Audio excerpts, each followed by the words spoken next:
I have been dreaming the same handwriting since I was 4 years old, 27 years. In the dream, I am sitting at a table writing, the pen moving continuously across the page in a hand that is not mine. I have never been able to read what the hand is writing. Every time I try to look directly at the page, the dream adjusts. The angle shifts. Something moves between my eyes and the text. The words stay just beyond the point of legibility.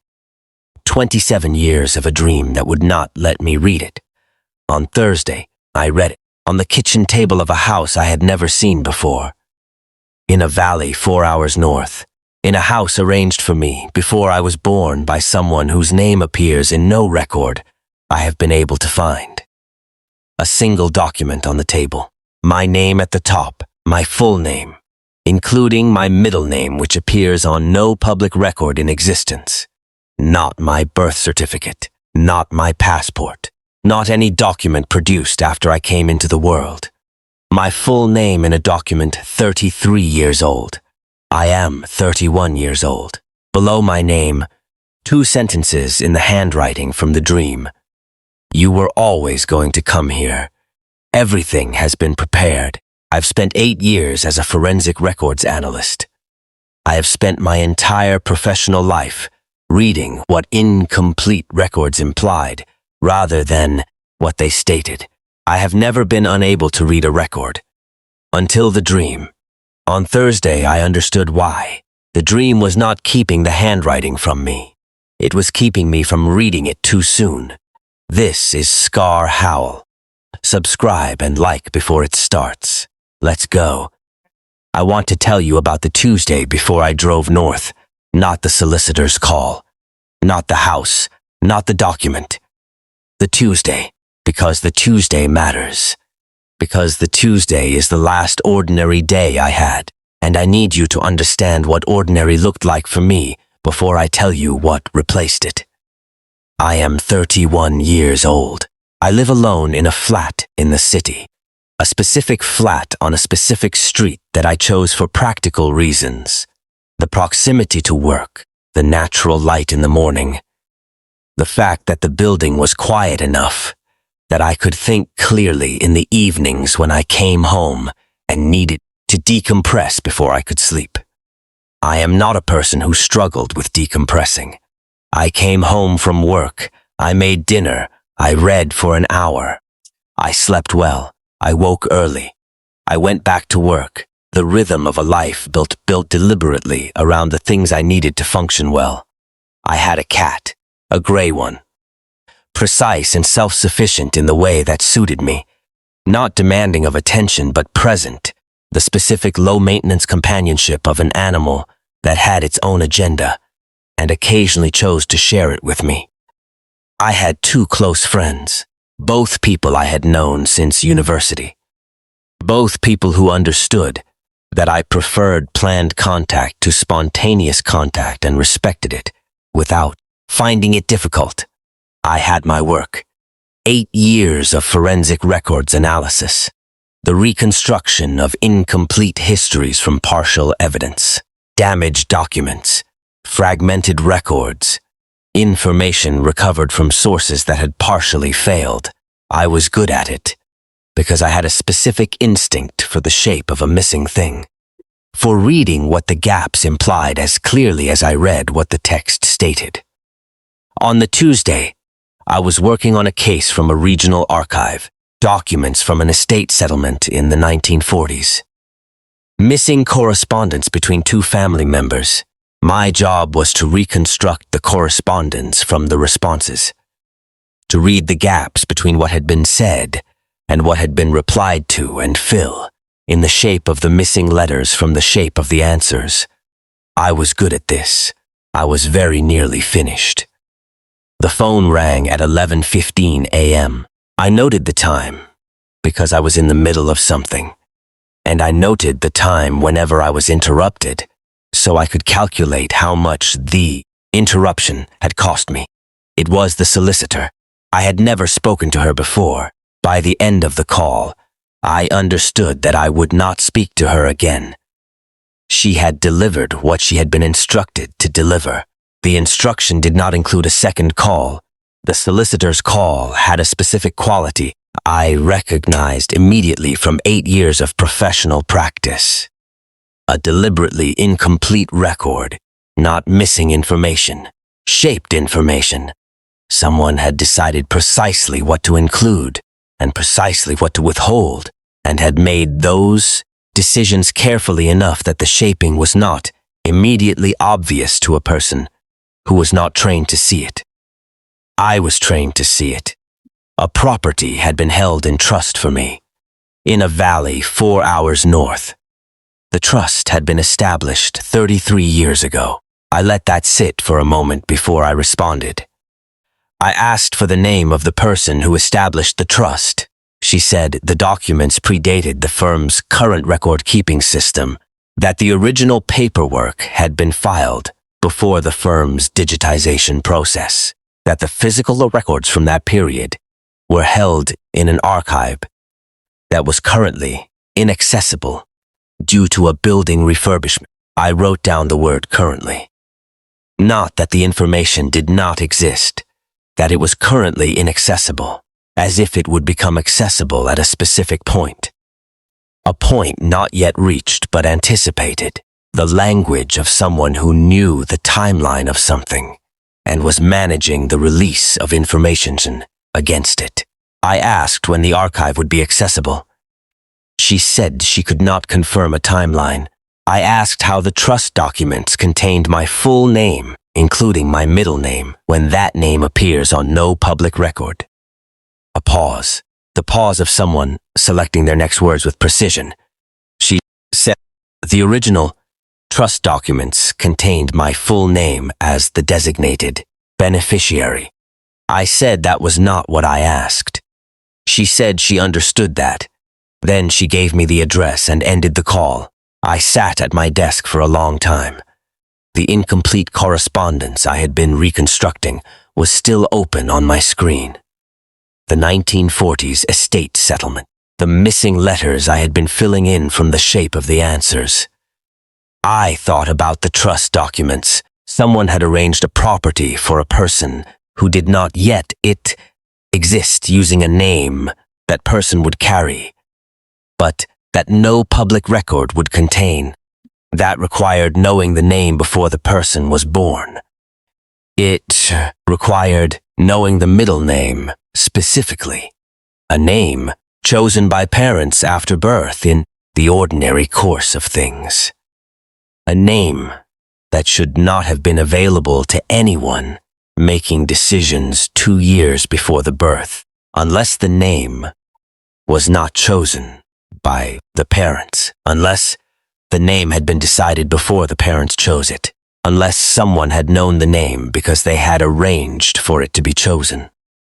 I wrote this in my notebook, all of it, in the small, precise hand I used for everything. Then I booked Thursday off work. I arranged for my neighbor to feed the cat. I did not tell anyone where I was going. I drove north. I researched the valley before I left. The habit of 8 years, establish the context before entering the subject. Know the history of a place before you stand in it. Understand what a place has been before you understand what it is. The valley had a documented history going back 4 centuries. Farming settlement originally, a community that had developed in isolation from the surrounding landscape, contained by the steep land on both sides, self-sufficient in the way of communities that had no particular reason to leave and no particular reason to invite anyone in. Gradual depopulation through the 19th and 20th centuries. Not dramatic. The slow, ordinary attrition of people leaving for work or education, or simply for the specific restlessness of people who have grown up somewhere, contained and want to understand what unconstrained felt like. 3 permanent residents on the last census, 1 working farm at the southern end. The property I was driving to, in the middle, listed in the land registry as held in trust, unoccupied, No utility accounts in any individual's name, unoccupied for 33 years. I found the standard records and noted them. Then I went further. 8 years of professional practice had taught me that the official record of a place was rarely the complete record, that the most significant information about a location was often held in the secondary sources. The local histories, the parish records, the natural history journals, the geological surveys, the letters and diaries of people who had lived adjacent to something significant and noted it without fully understanding what they were noting. I searched the secondary sources. What I found was consistent across 4 centuries of independent observation. The earliest record was from a farming journal dated 1687, a farmer documenting a season's work. A single entry in the middle of an otherwise ordinary agricultural record. He wrote that he had heard his dead wife's voice coming from the northern end of the valley.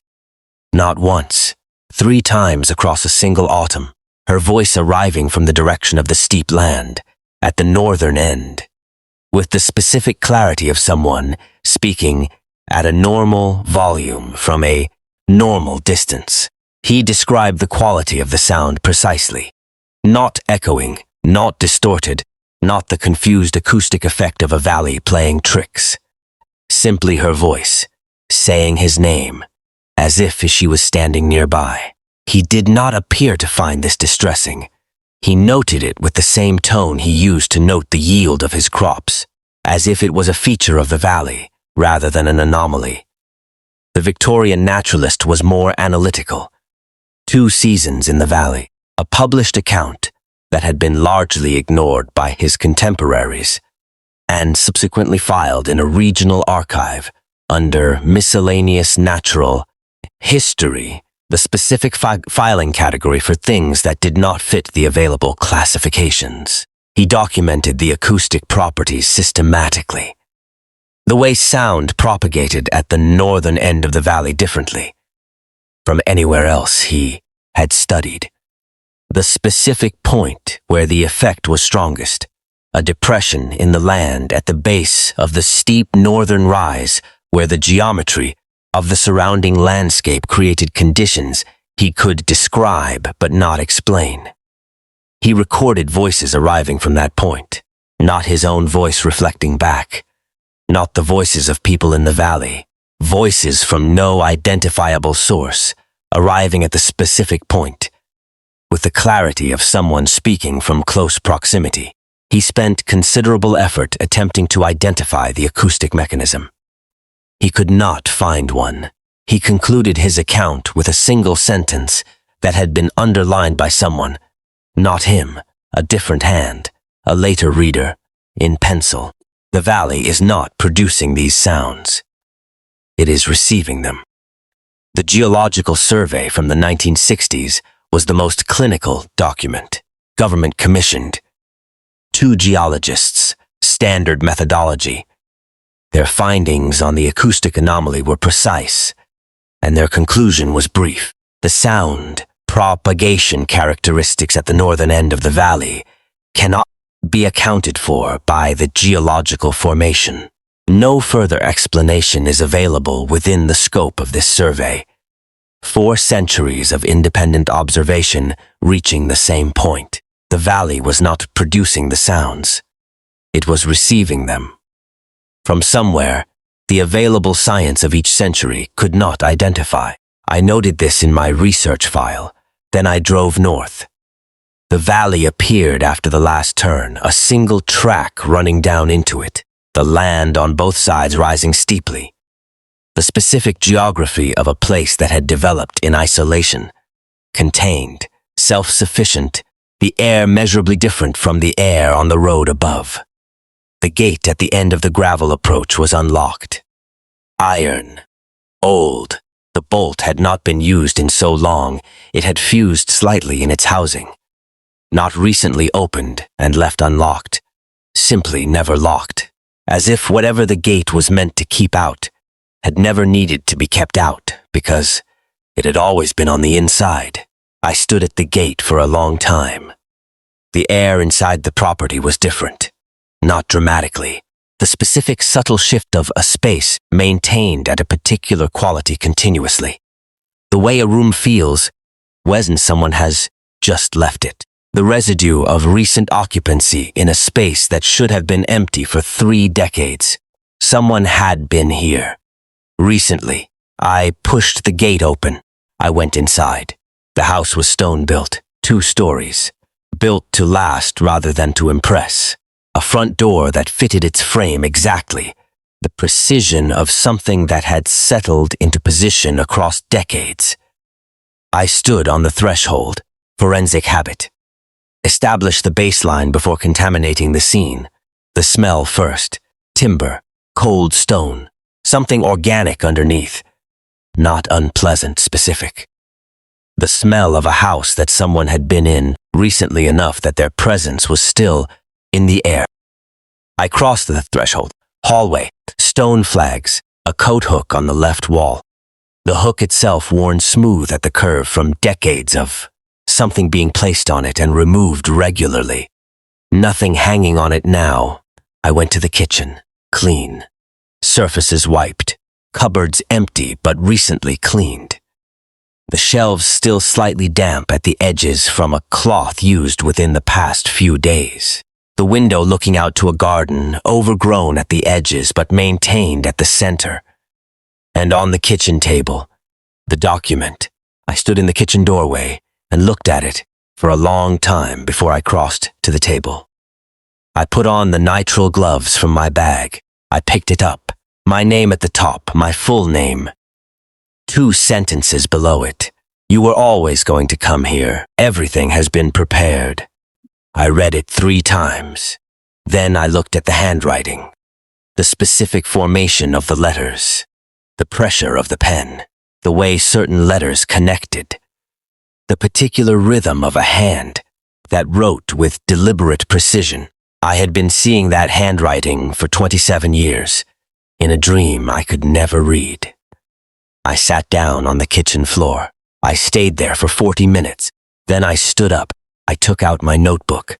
I began documenting. I want to tell you what I found when I went through the house. Not the cleanliness, not the maintenance. I have already told you those. What I found when I looked with professional attention. When I stopped experiencing the house as a place I had arrived at and started experiencing it as a record I was being asked to read. The study on the ground floor, 3 walls of bookshelves, the books arranged by subject, not alphabetically, not by size, history, acoustic geography, land records, documentary methodology, the reconstruction of incomplete records from partial evidence, my professional specialization. Someone had assembled a library around the exact methodology I had spent 8 years developing, in a house arranged before I was born, before I had chosen my profession, before I had a profession to choose. I pulled 3 books from the shelves, each annotated, small, precise notes in the margins. The handwriting from the document, the handwriting from the dream, noting observations about gaps in documentation, about reading what records implied rather than what they stated, written before forensic records analysis existed as a recognized professional discipline. I stood in the study for a long time after I understood what the library was. Not a collection assembled by someone who shared my interests, a curriculum. Someone had built the intellectual framework of my profession in the margins of these books, before my professions existed, before I existed, as if they had known what I would become, and had prepared the theoretical foundation for it in advance, as if my profession was not something I had chosen, but something I had been directed toward. I noted this. I kept moving. The bedroom, single bed made with precision. Window facing north. The northern end of the valley where the acoustic effect the historical records documented was strongest. On the bedside table, a notebook new, still in its packaging, my preferred brand, a specific small manufacturer whose notebooks I ordered because they were not available in shops, a brand that had only been in production for 11 years. Someone had been in this house within the last 11 years, someone who knew which notebook I used. I stood at the bedroom window for a long time, looking north. The steep land at the northern end of the valley, where the farmer in 1687 had heard his dead wife's voice, where the Victorian naturalist had documented sounds arriving from no identifiable source, where the geological survey had found propagation characteristics that could not be accounted for by the formation. I looked at that point for a long time. Then I went to the room at the back. A door I had registered as a cupboard on my first pass, opening onto a small windowless room. A single light that worked when I found the switch, the walls covered, photographs, maps, land records, acoustic surveys, notes in the handwriting from the document and the books. All of it about the valley, the specific acoustic point at the northern end, the 4 centuries of documentation, the way sound arrived from impossible distances, the quality of a place that had been receiving something for longer than any record could account for. I read everything on the walls systematically, left to right, top to bottom. The professional methodology of someone who processed visual information in a specific order to ensure nothing was missed. The photographs were the most significant, not of people, of the valley, seasons across decades. The same views from the same positions photographed at regular intervals. The northern end of the valley in each one, the specific point at the base of the steep rise. Nothing visible at that point in any photograph, but in each photograph something had been circled at that point in red pen. Nothing visible to the camera. Something seen by whoever was looking, and at the center of the wall, a timeline. 33 years long, starting 2 years before I was born, each entry dated, each entry describing something. I read the entries in order. The first entries described preparations, the house, the library, the specific arrangement of things that had been arranged for me. The middle entries described observation, someone watching something develop from a distance. The language careful and clinical, the language of a record being built, rather than a diary being kept. The final entry was dated 3 weeks ago. 3 words, she is ready. I drove here on Thursday. 3 weeks ago, I stood in the doorway of that room for a very long time. Then I went back to the kitchen. I sat at the table where the document was. I opened my notebook. I kept writing. I have been in the house for 3 weeks. I have not left. The thought has not arisen. I noted this on day 5 and have been documenting it since. Not as a concern, as a data point. The thought of leaving simply not available. The way a word sometimes fails to arrive when you reach for it. The gap where it should be more noticeable than any word could be. I have filled the notebook I brought with me entirely.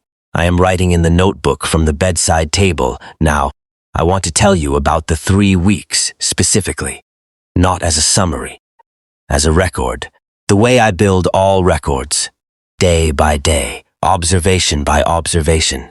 The individual entries assembling into something, the individual entries could not tell me alone. The first week, I spent it in the house, going through every room methodically, the study and its library, the bedroom and the notebook, the room at the back and the timeline on the wall. I photographed everything. I transcribed the timeline entries into my own notebook in the order they appeared. The timeline entries in the middle section, the observation entries, were the most significant professionally.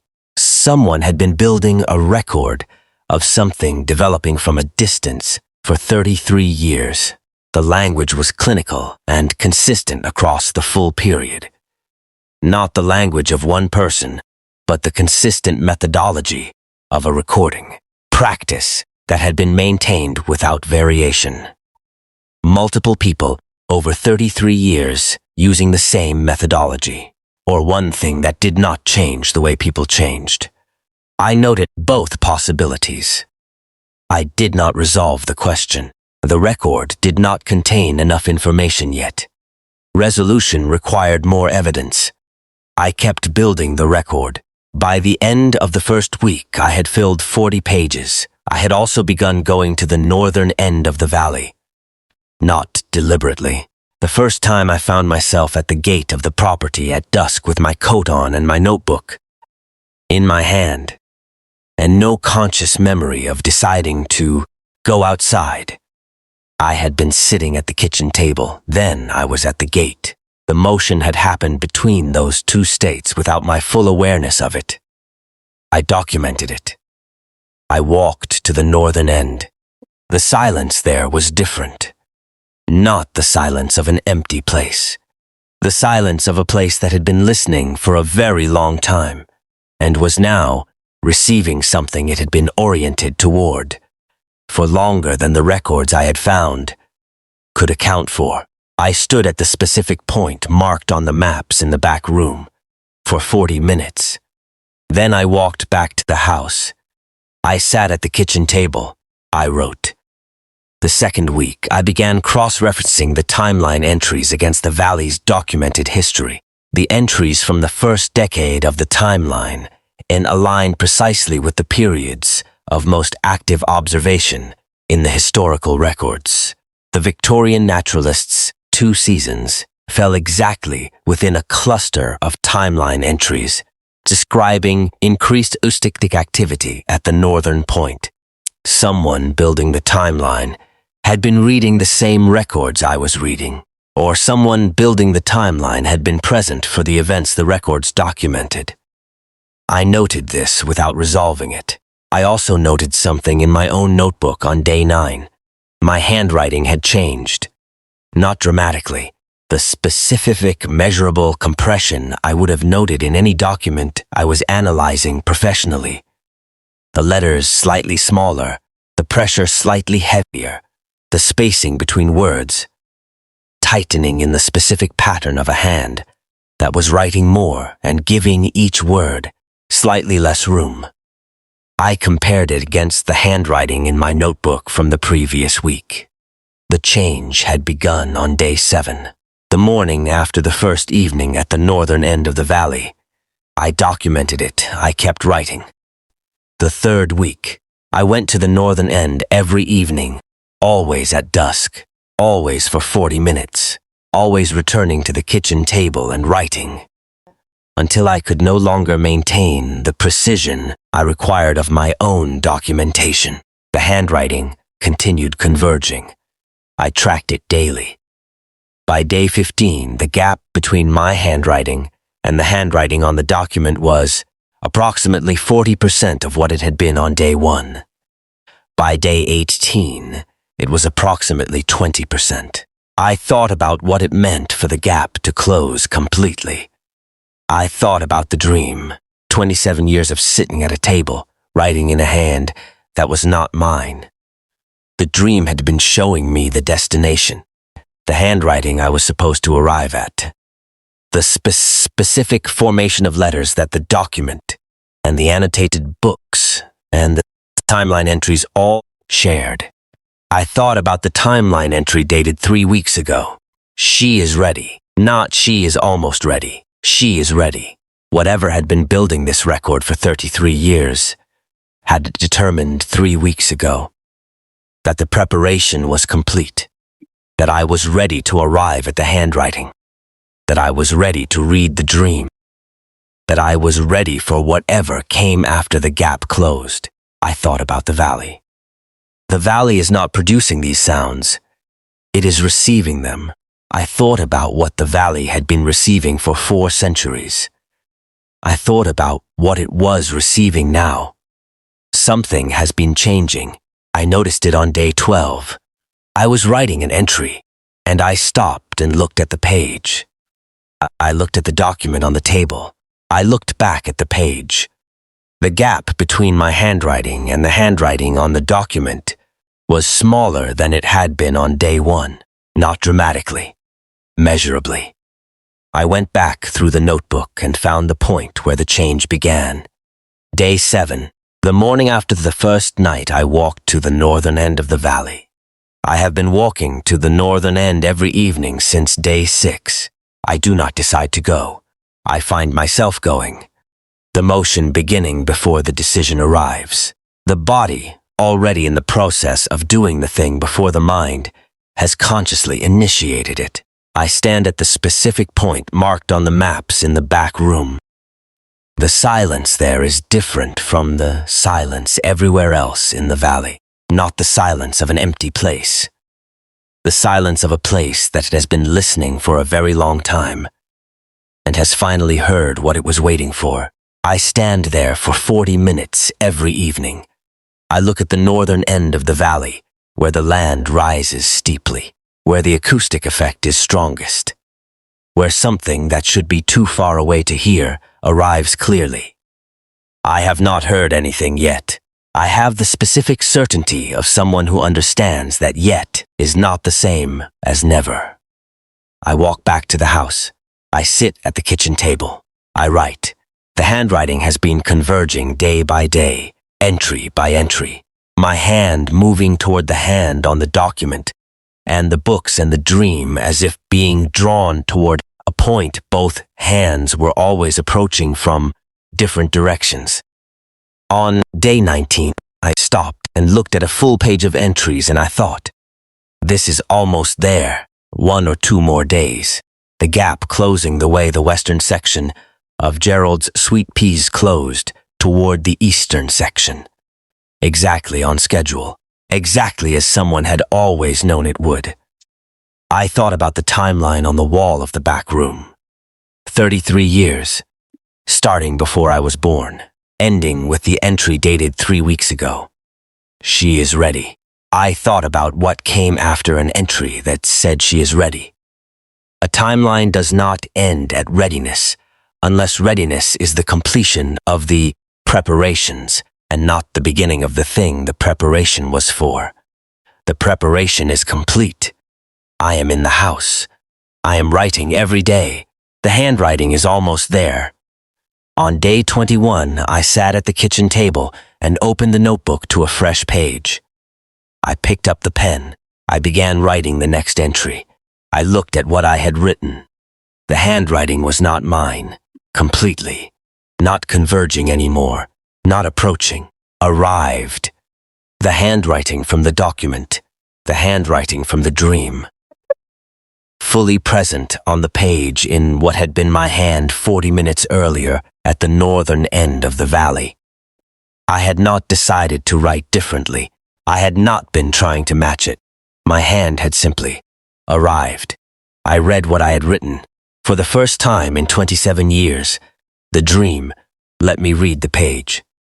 I was writing the 2 sentences from the document on the kitchen table, over and over. You were always going to come here. Everything has been prepared. You were always going to come here. Everything has been prepared. Page after page, in a hand that was no longer entirely mine. I put the pen down. I looked at the page for a long time. Then I looked at the document on the table. Then I looked at my hands. I picked the pen back up. I turned to a fresh page. I wrote at the top in the hand that was no longer entirely mine. I am ready. I looked at what I had written. Then I looked at the northern end of the valley through the kitchen window. The specific point where the acoustic effect was strongest, where something that should be too far away to hear arrived clearly. Something was there. For the first time in 3 weeks of standing at that point every evening, something was there. Looking back, if you made it this far, you already know what Scar Howl is. Hit subscribe. The forest remembers everyone who listens. It will remember you.